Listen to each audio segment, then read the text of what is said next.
no tiene sentido. Anem a parlar amb els veïns i les veïnes i donem la benvinguda en el nostre programa a Llorenç Navarro del moviment veïnal AP7 gratuïta. Senyor Navarro, benvingut de nou a Punt Directe. Moltes gràcies per estar amb nosaltres.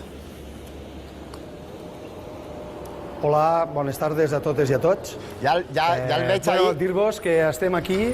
El veig ahí en un peatge, no? No l'han fet pagar, no? O sí? Per estar ahí. Bueno, dir-vos que les declaracions que hem tingut de José Luis Ábalos, ho deixa ben clar. Són polítics camaleònics que al puesto que estan canvien de color. Quan estaven a l'oposició, AP7 gratuïta per a totes i per a tots, i quan ja tinc la cadira, ja reben la pressió i ja s'olviden de que portem quasi 50 anys pagant-la. I abans van i diuen pagar per usar. I van i mos conten que tots moros o tots cristians. No, nosaltres estem discriminats. Nosaltres portem quasi 50 anys pagant i no volem cap vinyeta ni cap pagar per usar. Volem que a partir d'ara sigui gratuïta per a totes i per a tots, perquè ho necessitem i perquè a més ja ho han pagat. I si volen aplicar-ho a partir d'ara, què faran? Mos retornaran els 50 anys que han pagat? No. José Luis s'equivoca, no vol una reunió amb nosaltres perquè el moviment veïnal ho diu claríssim. Li diem que ja estem farts de pagar, que ja n'hi ha prou, que la gent del País Valencià té el dret de poder circular igual com se paguen els impostos a qualsevol altre lloc. Totes les carreteres, totes les autovies d'Espanya les paguen dels nostres impostos. I ara volen que dels nostres impostos se paguen també totes. No, senyor. A més, una taxa que ens vendran com que és el gran regalo, com és la gran oferta. No és cap oferta. El que és el negoci de les concessionaris per tota la vida. Llorenç, m'agrada que estigui amb nosaltres... Per a nosaltres ha sigut un insult. Sí, m'agrada que estigui amb nosaltres perquè va directe al gra i no fa falta ni que li preguntem per què ha de ser l'autopista AP7 gratuïta per a tots, no sols per als veïns. Per què? Només per una raó, perquè això ens uneix a tots els territoris, totes les mercancies. També tenim la sanitat, intentem que sigui pública per a tots. Nosaltres estem... Qui ens diu que després no ens voldran fer pagar també pels quilòmetres de platja, per utilitzar la platja? La carretera, segons la Constitució, si són tan constitucionalistes ho sabran, que diu que hi ha una llibertat de circulació. Estan privatitzant la via pública encobertament i estan fent un negoci. Si a tots els diem el cost que té l'AVE, l'AVE té 534.000 euros per cada quilòmetre. Seria impagable per una persona que passés per allí.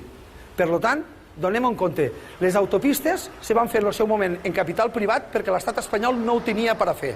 I van fer un tracte. Van firmar com una hipoteca. Se va acabar aquella hipoteca i nosaltres el que la volem és recuperar-la. Però fa 20 anys que la teníem que haver recuperat. Han amortitzat 157 vegades aquesta inversió i han fet massa diners. El País Valencià necessita que sigui gratis, però no només per la seva gent, sinó per a tots. I que no ens enganyen en necessitar el teletac, perquè és encobertament fes el primer pas per a després imposar la taxa que es diu vinyeta. I la vinyeta serà una taxa que serà inabomible any a any. No pel preu anirà muntant. Ningú els fiscalitza. Si nosaltres vam presentar una denúncia de com estava un barranc, el pont d'un barranc, qui fiscalitza a les autopistes? Nosaltres també vam presentar una denúncia d'un presumpte frau fiscal. Se'ls investiga a les grans empreses i en experiència en esta ja han fet massa diners i ha cobrat moltes vides. Tota la gent d'Oliva necessita que l'autopista sigui gratuïta. I només diem una cosa, el moviment veïnal porta 254 talls tallant la Nacional 340 i tot el País Valencià, fins a Alicant, l'anirem tallant. Que José Luis se'n doni compte que no pot jugar en les persones que necessiten una via. Llorenç, i què diuen els alcaldes de les comarques del nord? Estan al costat dels veïns i de les veïnes d'este moviment veïnal o estan al que diuen el seu partit? Bueno, naturalment, a tots els plenaris t'aprovaran tots AP7 gratuïta, però realment, qui mana dels partits polítics? Manen els partits? No. Qui manen són les grans empreses. Possiblement Te penses tu que s'han renovat tants d'anys si no estan treballant més per les empreses de l'IBEX 35 que no per la ciutadania? A tots els plenaris s'aprova AP7 gratuïta, però a l'hora de la veritat, AP7 és pagant. I ja n'hi ha prou. Fa falta que la gent del País Valencià aixequi la cara i els ho digui als seus polítics que ja n'hi ha prou de mentides, que n'hi ha prou d'utilitzar les seues campanyes electorals. El que necessita la gent és la veritat. I estem defraudats de polítics que es venen a les grans empreses. Possiblement, el conseller de la Generalitat Catalana es va reunir, el Damià Calvet se va reunir amb José Luis Ábalos i li va fer canviar el pensament. Possiblement, aprovar els pressupostos tindrà un cost. Llorenç Navarro té en moltes coses que diu més raó que un sant. Moltes gràcies per estar Estem a la vostra disposició. I tornarem a parlar. I dir-vos que si el ministre no es vol reunir amb nosaltres és perquè sap que nosaltres li diem la veritat a la cara. I ell no es vol reunir amb nosaltres. Portem 3 anys demanant reunions. Llorenç Navarro, una abraçada molt gran des de València. Moltes gràcies per estar amb nosaltres. A vosaltres i continuarem lluitant. Molt bé.